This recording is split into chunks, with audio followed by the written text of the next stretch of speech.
Hello, this is Ron Reich, and today I'm going to be sharing with you my impossible goal. Actually, I have two goals that I'm going to be sharing with you, and I'm really excited about this. I'm actually both nervous and excited because this is going to give me a little bit of public accountability for my goals.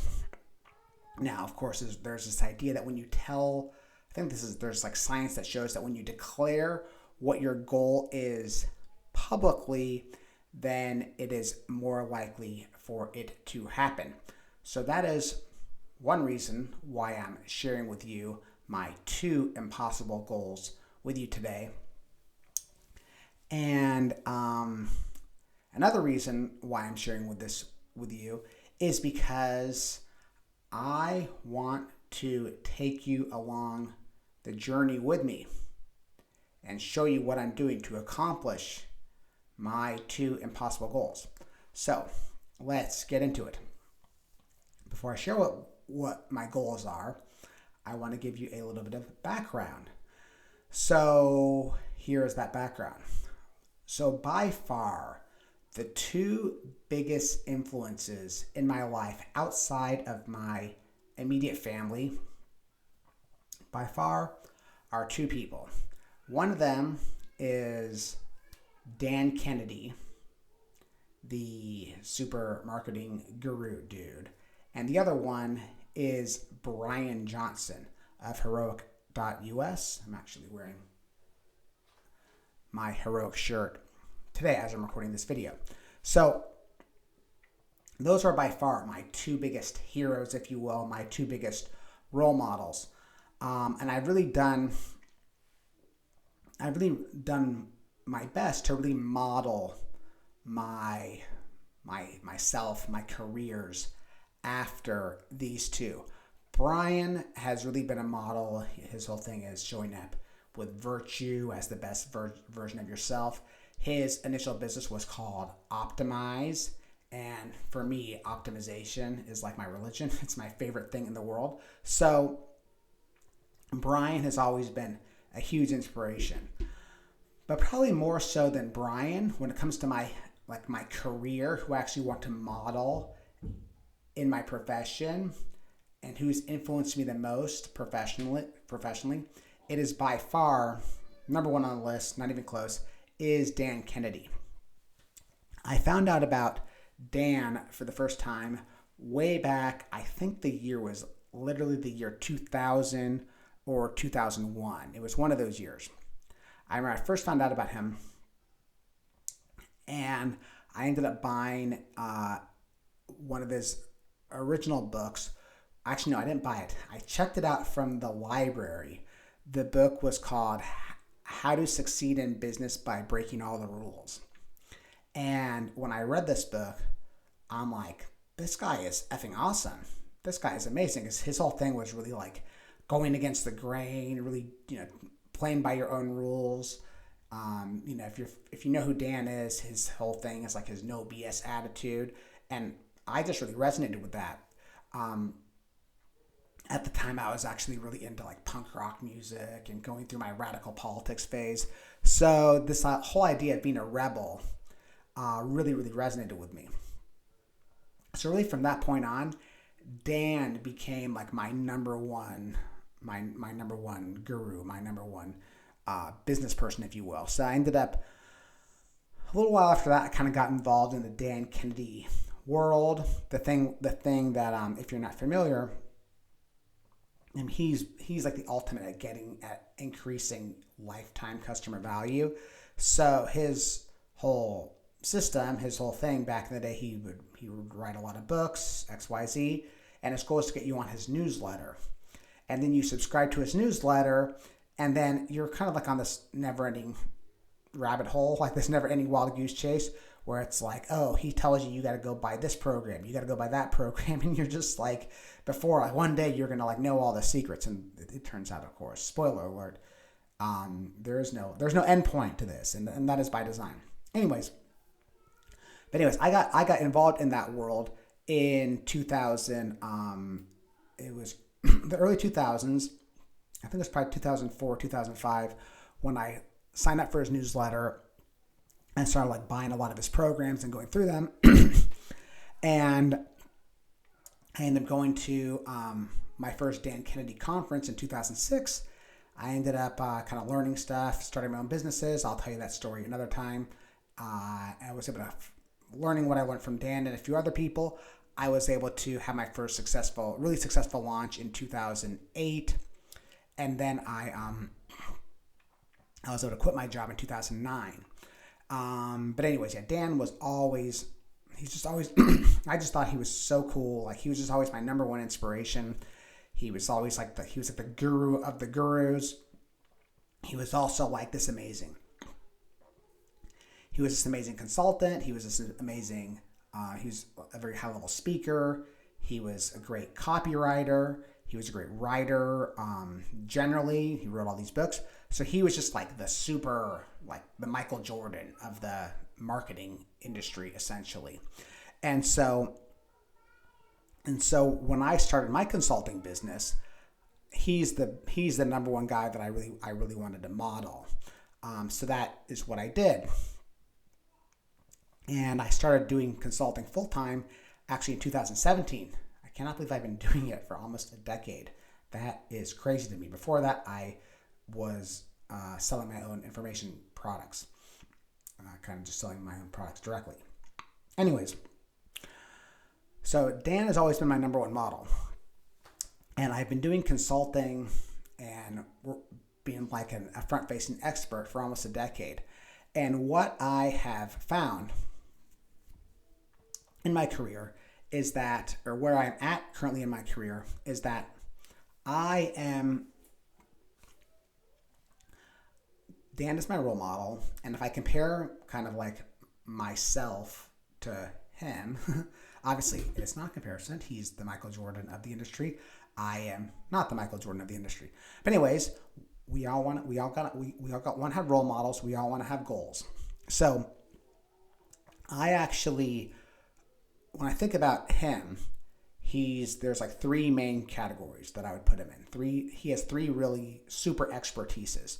One of them is he's a great writer, which includes being a great writer, a great copywriter. The second thing is he's a great consultant, great coach consultant. And the third thing is he's a great presenter. He's a great speaker. Not so much as like he's going to get people all motivated or whatnot, but he's great at converting audiences. He was one of the all-time best at what he would call platform of selling from the stage. So those are kind of my three big things that I aspire to be good at. And I actually, if I compare myself to that, I am actually quite elite, if I do say so myself, at 2 out of those 3. You might better guess what they are just by watching this video, because you can tell the one that I'm not the best at. So I am actually a very good coach consultant. I would put myself elite as a business coach, business consultant, marketing coach, marketing consultant. I would say I am, again, elite at that, specifically when it comes to helping coaches and experts grow their businesses, specifically when it comes to selling coaching, consulting, information programs, things like that. I am very, very good. I'll put my track record up against anybody in the industry when it comes to that. I am also quite elite as a writer, as a copywriter, and as a kind of quote-unquote content writer. I've written 2 books. One of them is The Consumer's Guide to High-End Coaching Programs. The other one is The Profit Cookbook. And I'm actually one of the forerunners, one of the trailblazers when it comes to creating long-form content, specifically on Facebook. So I would definitely say I'm very good as a writer, copywriter. To be fair, I would not call myself like elite top percentile as a copywriter, but I'm probably just the notch below that, if that makes sense. But the area where I am not nearly as strong is when it comes to speaking and presenting. That is the one skill that while I've made progress on over the years, I'm definitely not elite at. I'm not nearly close to elite at. When I think about some of my friends and colleagues who are really good at selling from the stage, presenting, it's not even a comparison. So, what I've decided is that I still want to improve my ability as a coach, as a consultant. I still am always looking to include my abilities as a marketer, as a copywriter, but I really want to improve my ability as a speaker. I want to become a world-class speaker and presenter.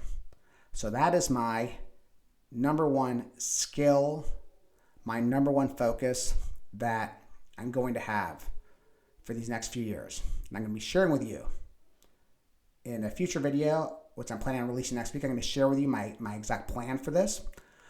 But for now, I just want to share with you what the goal is. So my goal generally is to become a world-class speaker, specifically someone who's able to convert audiences, to convert cold audiences the way Dan Kennedy has, both in person and virtually. That is the goal that I'm focusing on. And my frame, my actual vision that will be evidence that I've accomplished this goal is I want to speak on Brendon Burchard's Growth Day stage in 2028. So as I'm recording this, it's mid-2026. So 2 years from now, or two and a half years from now, my goal is to speak on Brendon's Growth Day stage. Now, funny thing there is now Brendon, he did his Growth Day live event. He did it, I think he did one last year. He's done like two. He does not have one scheduled this year. So I'm not sure if he has one scheduled next year. So I am just kind of putting it out in the universe. That is the vision.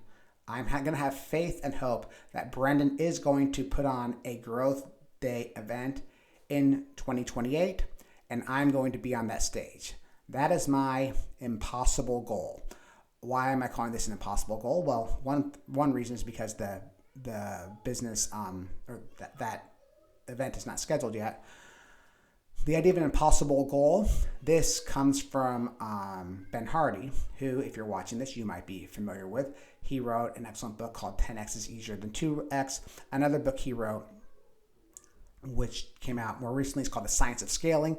And in that book, he gives his framework for really scaling, for creating a 10X goal. And one of the things there when it comes to creating a 10X goal is you want to, an impossible goal, 10X goal, same thing, is you want to condense the timeline. So the whole idea is like creating something, like he basically talked about like 10-year goals are lame because they don't force you to focus. But if you condense a timeline, that really helps you really focus just on those few actions that are going to allow you to accomplish that goal. So I decided, I actually decided on this goal a few months ago. So for me, getting on Brendon's stage in 2 years is a very good, impossible goal that I'm focusing on. And again, in my future videos, I will tell you exactly what I'm doing to do that. So that's my goal.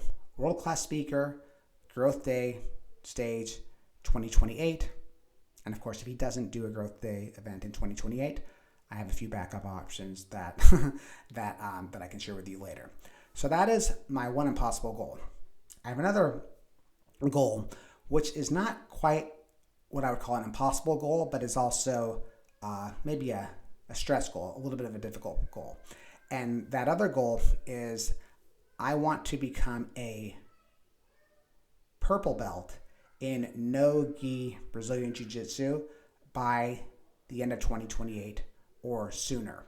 This actually goal is not actually, would not really classify as an impossible goal per se, but it is a very exciting goal. It is a very compelling goal. And the reason why I want to share this with you is because this actually goes back to a couple things. One of them is the importance of twin passions And this also specifically is related to myself and modeling Dan Kennedy. So let me talk about twin passions first. So there's a positive psychologist by the name of Carolyn Adams Miller. She wrote a book called Big Goals. She wrote another book called Getting Grit. And she actually talks about how studies show that people that have two complementary passions are actually more successful than than people that are just focused maniacally, however you say that, just focused relentlessly on one thing. So for the idea here is like, if you're just focused, if your only interest is business and business growth, you're actually not going to be as successful vis-a-vis business if you have like business as your main focus and you have like another hobby that essentially supports your business growth, if that makes sense. So in my case, I've decided that Brazilian Jiu-Jitsu, that's like the main passion that I'm focusing on. I took my first class many, many years ago, but I really started getting into it more seriously last year. I got into it it was around late March, early April last year, and I trained quite consistently throughout the year. I did my first competition actually in last November, which was really, really cool. And I mean, to be honest, lately I've been really focused on some business projects, so I've not been training as hard. But I'm getting back into training as I just did a big launch, so now we're kind of getting back into a season of jiu-jitsu. So my goal is to get to a purple belt level by the end of 2028.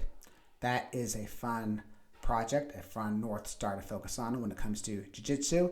And really the thing there is that I do have confidence that if I train consistently and if I'm competing consistently, that I think it's a very realistic goal. And as this relates to Dan, if you're familiar with Dan, he was really into horse racing. He owned race horses, and he actually it was harness racing. This is where you're in like a little you're not directly on the horse. You're in like this little carriage type thing, like the whole kind of Chariots of Fire, right? So he was he owned race horses, and I think it was when he was in his 40s, he decided to become a professional at it, and that was like his main hobby, his main passion outside of business. So my analogous hobby for me, I don't want to do horse racing, but I'm really excited about jiu-jitsu, which is awesome for a variety of reasons. So again, it's not really an impossible goal because I need to be consistent. If my goal was, for example, to become a purple belt, like by the end of next year, that would be pretty much like in that impossible range. And to do that, I would really have to kind of like dedicate my life to jiu-jitsu. So I think the thing that is exciting and fun for me is that, while my main impossible goal, so I think the whole thing there is that like becoming a purple belt in jiu-jitsu while also becoming a world-class speaker, that kind of does up level the jiu-jitsu goal to being not exactly kind of more, maybe not impossible, but more than just like a stretch goal, if that makes sense. So those are my goals. That is what I'm focused on.